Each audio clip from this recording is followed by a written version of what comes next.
Meenakshi Natarajan Rajya Sabha nomination తిరస్కరణ విషయంలో తెలంగాణ కాంగ్రెస్ నుంచి సమాచారం వచ్చినట్లు బీజేపీ మంత్రి చెప్పారని బీఆర్ఎస్ వర్కింగ్ ప్రెసిడెంట్ కేటీఆర్ అన్నారు. కాంగ్రెస్ పార్టీలో బీజేపీతో ఎవరు ఫ్రెండ్లీగా ఉంటున్నారో అందరికీ తెలుసని, మీనాక్షి నటరాజన్తో ఎవరికి విభేదాలు ఉన్నాయో తమకు తెలుసని, కాంగ్రెస్ పాత నేతలపై సీత కన్నుతో ఉన్నవారు చెప్పి ఉంటారని అన్నారు.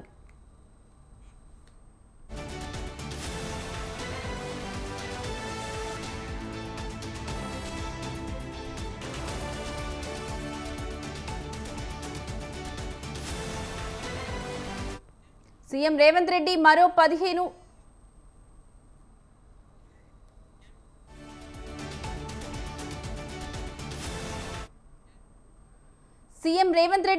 15 20 ఏళ్లు కాంగ్రెస్ పార్టీని అధికారంలోకి రానివ్వరని పేర్కొన్నారు.